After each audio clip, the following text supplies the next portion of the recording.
So the two House Bills 2074 and 2134 would expand the definition of tobacco products for the purpose of taxation to include vapor products. Defines vapor products as electronic device designed to heat nicotine solutions or other solutions for the purpose of producing a vapor to be inhaled by user of the device, or a nicotine solution in any form to be used with an electronic device as described. As you point out, we've preempted local governments from having a tax on cigarette and other tobacco products. Is it your view that this also applies to vaping, e-cigarettes, that kind of thing? Because everyone else tells me, at least, that they're not the same thing as tobacco products or cigarettes. I think mostly it's on what the revenue or what you want the tax to be. Increase in the cigarette tax. It's gone to very worthy purposes. It's hard to argue about the Oregon Health Plan and elderly transportation.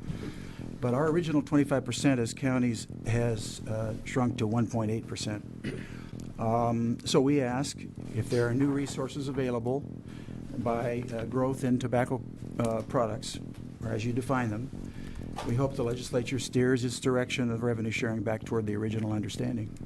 It just doesn't make sense to try to replace that loss of revenue with e-liquid. Why I'm interested in having high cost for cigarettes and tobacco products is because it tends to discourage young people from starting to use them.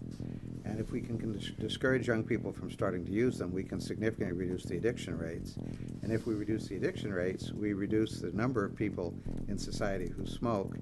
And if we reduce the number of people in society who smoke, we end up with much lower health costs. And much I think you're right. We could tax right now.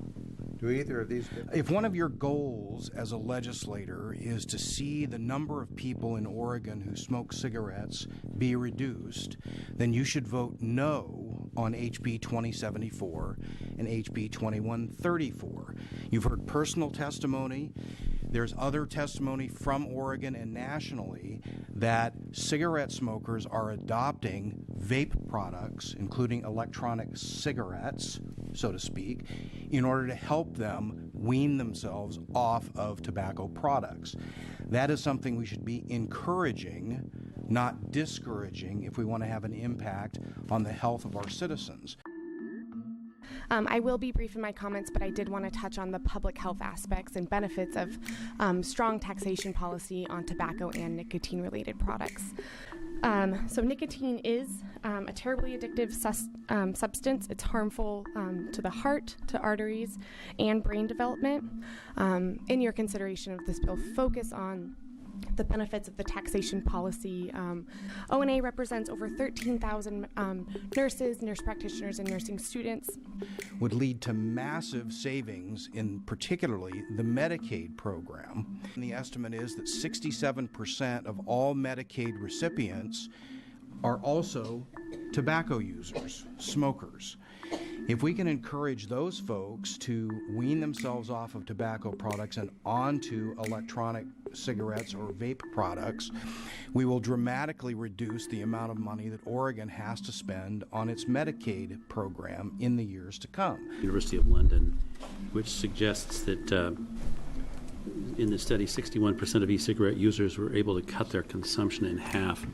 I guess the issue is one of getting this taxation policy right, so that on one hand we don't let kids smoking, but on the other we don't discourage folks from switching. Chair Barnhart, Representative Bentz, ONA doesn't currently have a policy that specifically outlines the best way to tax the e-cigarette policy or e-cigarette products. We do recognize that having that balance is important because some folks are using these in lieu of traditional cigarettes, but do not have not gone as far as to take a stance on what that balance should be. There's validity to those that have appeared before us saying that this helped them quit or at least slow down. That seems to be something we sure want to encourage. So I think we had this conversation before, but it would seem to me that organizations interested in that would help us out by prompting us in the proper direction. Because it doesn't seem fair to, I know the same group of people suffering from the inability to quit, and I was struck by the first part of this article, which indicates that fewer than 5% manage to stay clean for a year or more. They're trying. I will again highlight it is not FDA approved at this time, and And O&A's policy is that folks pursue the FDA-approved cessation techniques.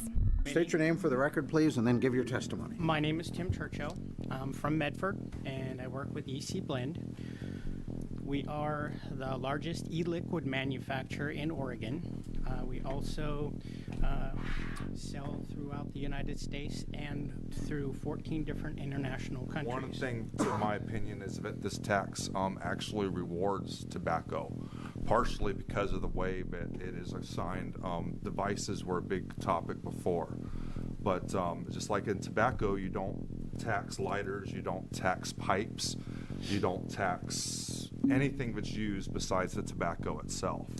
Not only do we oppose this tax, we are also concerned, greatly concerned, that this tax will deter people switching from smoking to vaping or quitting altogether. I've got $60,000 worth of inventory. That's $36,000 in tax I have to pay all in one lump bill. I'm bankrupt. Imposing a 65% tax at this point, especially if you're going back and doing current inventory, would absolutely kill my business. I would have to shut my doors. All my businesses are going to pack up and go right over to Vancouver. So you guys are going to be way out of balance by putting the 65% tax here on Oregon consumers when they're just going to go online.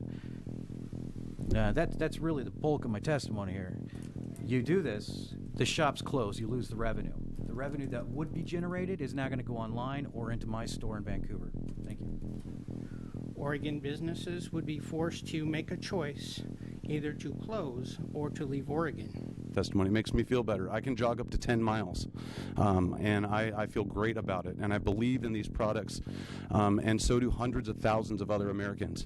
There's over 100 vape shops in Oregon. That's over 2,000 Oregon jobs. And these taxes are jeopardizing all of that.